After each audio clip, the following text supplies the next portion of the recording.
mu Rwanda haba ahantu hatandukanye heza hashobora gukurura ba mukerarugendo yaba b'imbere mu gihugu ndetse n'abo hanze yacyo. Muri aha harimo n'amashyamba amanini n'amato. Muyazwi cyane mu Rwanda harimo ishyamba rya Mukura, ishyamba rya Gishwati ndetse n'irya Nyungwe.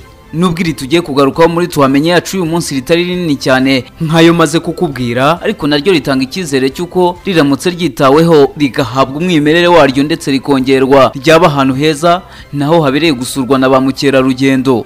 Ni ishyamba kimeza rya Ibandamakera riherereye mu kagari ka Nasho mu murenge wa Mpanga ho mu karere ka Kirehe, ni mu burasirazuba bw'u Rwanda. Imyaka 50 irashize, ni ukuvuga mu myaka y'igihumbi 1970 ryari rifite hegitari zirenga ibihumbi 10.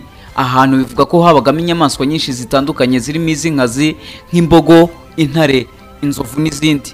Ariko ngo buruko abantu bagendaga bazisagarira bagatura hafi y'iri shyamba, izi nyamaswa nazo zagendaga zihunga ziva muri aka gace. Hamazwe kwiga kuri iri shyamba n'uburyo ryakoreshwa rikabyaza umusaruro mu buryo bw'ubukerarugendo agera kuri miliyoni 400 mu myaka 4 niyo azashorwa muri iri shyamba rya kimeza rya Ibandamakera, akazarifasha byinshi birimo kwisuganya kw'iri shyamba. Umushinga ugiye gutangira uzaba ugamije guhangana n'imihindagurikire y'ikirere, nawe uzaza gutanga undi musanzu mu gukomeza kongera umwimerere aka gace. Ikigo gishinzwe kubungabunga ibidukikije mu Rwanda REMA ku bufatanye n'umushinga National Adaptation Planning bemeza ko bagiye gutangiza ibikorwa byo kubungabunga iri shyamba kimeza. Bahisemo iki gikorwa nyuma yo kubona ko nta gikozwe iri shyamba ryazacika burundu.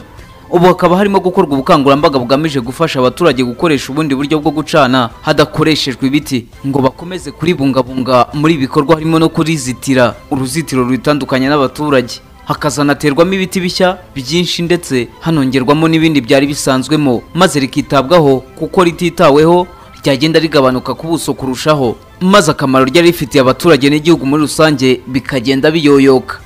Ishyamba kimeza rya Ibandamakera riri ku buso bwa hegitari 169, ubu rikora ku midugudu 3 gusa n'iryagurwa rizaba rikora ku midugudu 7.